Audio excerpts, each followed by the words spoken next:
Hi. Hi, I'm former WWE superstar Al Snow, and clearly I've been drinking some good fucking wine. Because if I weren't drinking some good fucking wine, I'd be able to do this damn promo the right way the first time.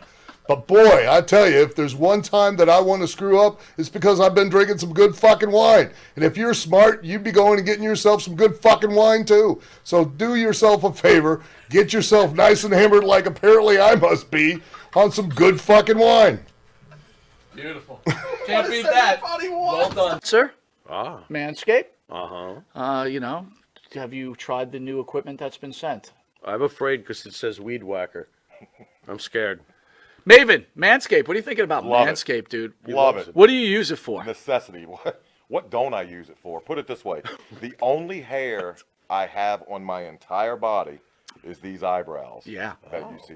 These caterpillars racing to the middle of my nose. That's it.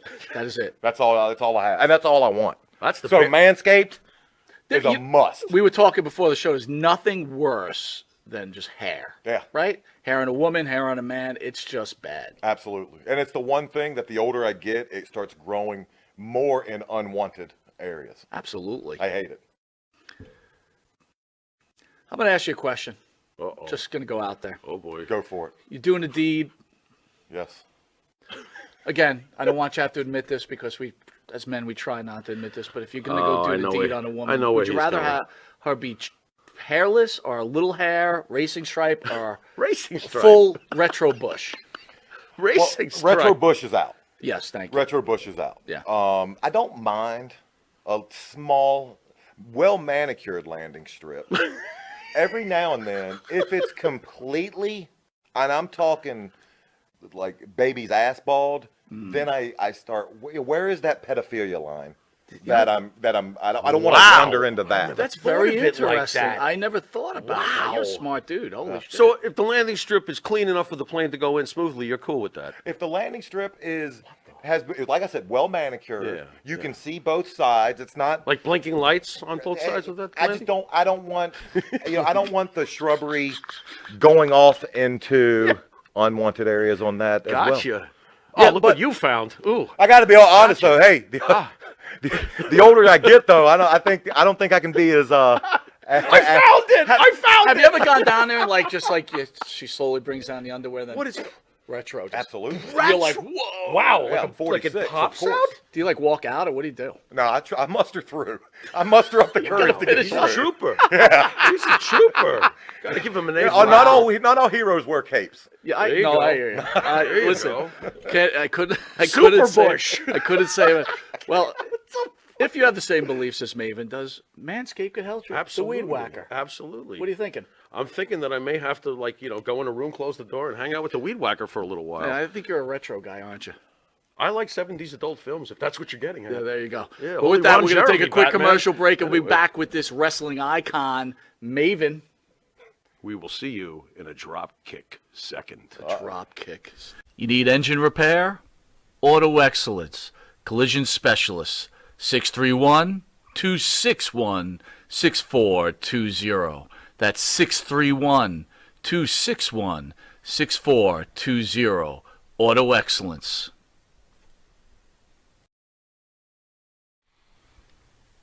The Monty and the Pharaoh Show is brought to you by...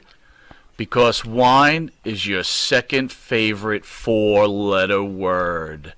California wine, New York attitude. Good fucking wine. Yeah.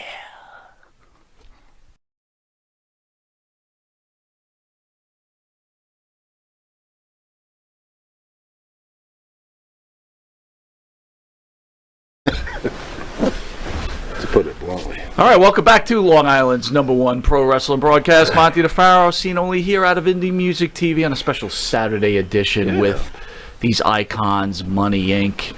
I gotta tell you guys, it's funny, because before my heart attack, I thought I was a big guy, right? But it's like standing next to these two guys, they're like friggin' trees. It's like now you know what real wrestlers look like. What a difference You're in asking what's the going on. Here. Splendid Splinter what he thinks? I mean, look at the size of these Holy guys. cow, Oh, my man. Lord. How tall are you, Ted? Well, I tell you what, I was Was? 6'4". You were 6'4"? Yeah. Well, I'm 67 years old now, and I think that's part of it. They say you start shrinking a little bit as you get older. Is but that I had true? both my knees replaced. Oh. I had double bilateral knee replaced. I had both done at the same time. Okay. And I think that's taken 2 inches away. They gave you Like I'm smaller 6'2" kneecaps? now. I mean, Mike, how tall are you? Like 6'2.5" or 6'3", somewhere around there. I don't know, man. You guys are huge. Big. Alrighty, let's go here. Ted, you have been in countless huge matches. However, and this seems to be news to you, so we might as well fill you in, none bigger than the main event 1988, February 5th of 1988, from Market Square Arena in Indianapolis, Indiana. This was a live broadcast that drew a 15.2 rating, equating to 33 million viewers. Any recollections of that infamous particular night? Absolutely. That was basically the setup for WrestleMania 4. And it was the first time that professional wrestling had been on national network television since the 50s, is what by my understanding. And of course, the main event was Andre the Giant versus Hulk Hogan. And I don't believe that they had no other matches since WrestleMania 3. Right. They hadn't been in the ring together. Right. And of course, that was the main event. But the story was that I had purchased Andre's assistance and that he was going to beat Hogan and sell me the title. And so, I didn't know until that night that Dave Hebner had a twin brother. I mean, neither did I. Serious? They kept the whole thing a secret till we got to the building. Wow. That is, you didn't even know. That is unbelievable. Not until that night. That is unbelievable. Wait, so hold on. So the other guy did not work as a referee. The other Hebner never worked as a referee before. Well, he may have, but he had never. I honestly, that's incredible. Yeah. Vince had him in his basement. 1, 2, 3, count faster. You're not doing it right. Okay. This is going to be great. Wait till they see this guy. That's amazing to me that you didn't even know yourself. And then for 2 weeks, after that, I went everywhere, showed up, got in the ring with the belt. And then you defended that title, didn't you? One time there was 3 shows you brought Bam the Bam belt Bigelow. with you? Yes. I believe it was yeah. Dude, they can't take that off the record. That bothers me now. He was champion. He defended. Wait a minute, I want to understand I something. got a problem. Coronavirus, Sleepy Joe in office, and we're going to worry that Ted DiBiase doesn't get the props for being the WWE. If your priorities are not in line, you can't be spiritually sound. I want that fixed. That's all there is to it. Terrific. So now we got to get that. Thank you. We got to get IRS in the Hall of Fame, and now Ted DiBiase has to get recognition for being a WWE title reign. champion. Absolutely. He had to make his own belt. It's an outrage. Guys, in March we lost Jim Crockett Jr. now. We seem to be losing a lot of people. Man. You guys have worked the gamut. You've worked with some of the greatest promoters. Obviously, Bill Watts is high on our radar too, but I'll call them the big ones. All right, you've worked for Vern, Gagne, Crockett, McMahon Jr., and we'll call McMahon Sr. number 4. Oh man! Can you guys share your thoughts on the differences between those super promoters? Oh man, I never worked for Jimmy. I never worked Charlotte. Okay. But the other guy that I would put on that list is Bill Watts, because Mid-South was huge. And I think Bill ran the Superdome before any other local promotion ran a venue that size. Of course, he didn't. He never sold it out. But we did. I can't remember the crowds, but we did get big crowds. But Yep.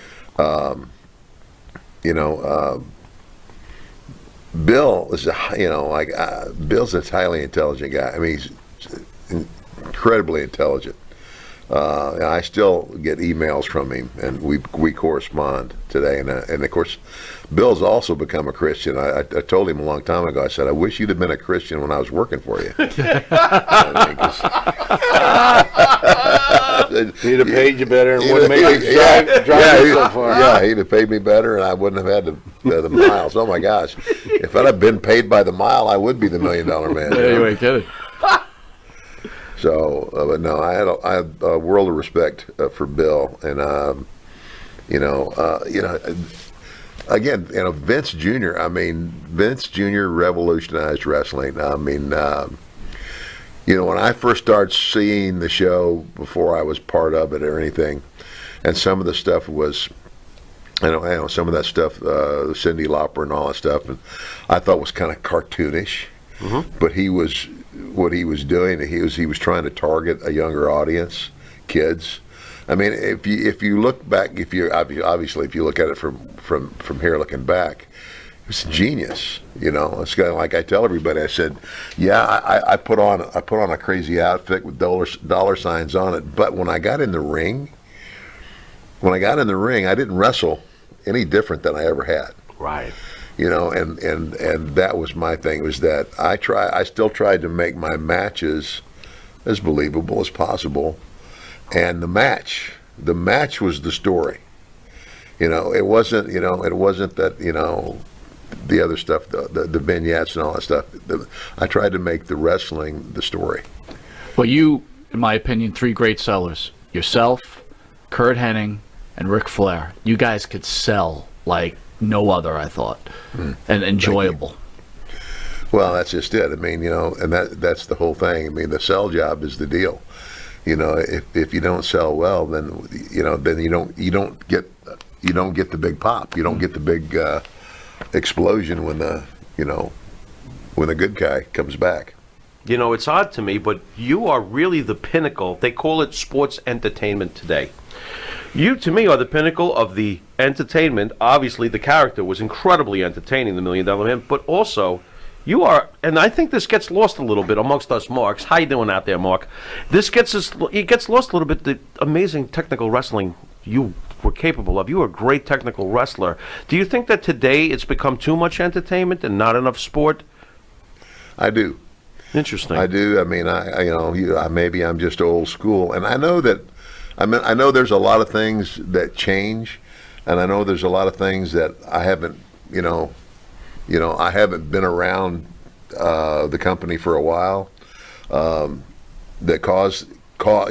there are causes for change that I'm aware of. I'm certain of that. But even from fans that I talk to, like the guys like Mike and I who wrestled in the '80s and the early '90s. I hear it all the time. You guys are the last great era of wrestling. And because it was still about the wrestling.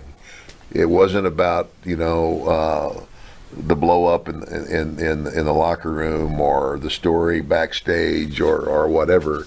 It wasn't all the talk. It wasn't the soap opera drama. It was the match. Ultimately, it was the match. I mean, our interviews back then, we didn't have 15 and 20-minute interviews.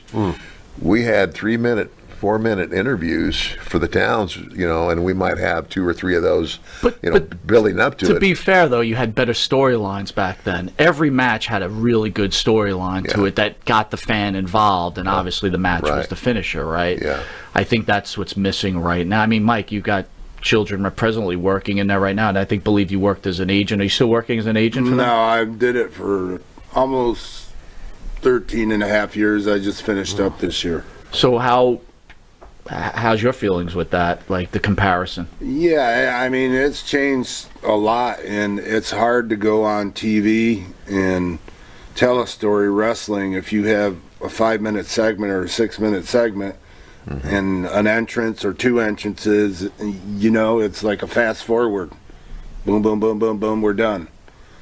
And I think time, because a lot of the talents there, I did a lot of live events, and they have 15 minutes or 18 minutes to tell like that. And I think they do so much better in that atmosphere because they're not under the gun, and they have to fit so much into TV because there are a lot of interviews and backstage and vignette type situations. Then the matches aren't the concentration. more time should be given to that so you can tell a story wrestling in a match, and it doesn't have to be a 3-minute short story, I think. So as an agent, when you would say that, what they just said, no, that's not the way it works. It's not the way it works. You're basically told what they want, and you work with the talent, and then you work within your allotted time, because there's a lot of different aspects that go into the sponsorships. They have to do this, they got to have this, we have to advertise for our pay-per-views, blah, blah, blah, blah, whatever. And, some matches will have 2 or 3 segments, but there's going to be a bigger match, obviously. But to me, that's just hard to, unless you're doing a squash match, it's hard to have any kind of competitive match in a short period of time like that. And basically, that's what we used to do years ago, was have a squash match. You were the guy, and I'm gonna get 98% of this match. You just hang on, kid. You know what I mean? Right. And that's how you got yourself over. We say that all the time, though, but back in the day when we grew up on wrestling, right, like Morocco and Backlund would have an hour Broadway at the Garden, but, there was a lot of slowdowns, right, arm bars. Do you think today's audience just can't stand for that? Well, yeah, because they're programmed from television not to see that. You know what I mean?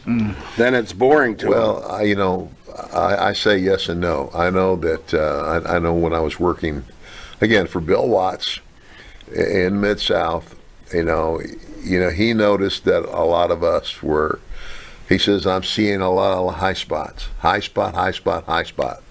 He said, so he took me and Terry Gordy, and he says, you guys are the main event all week.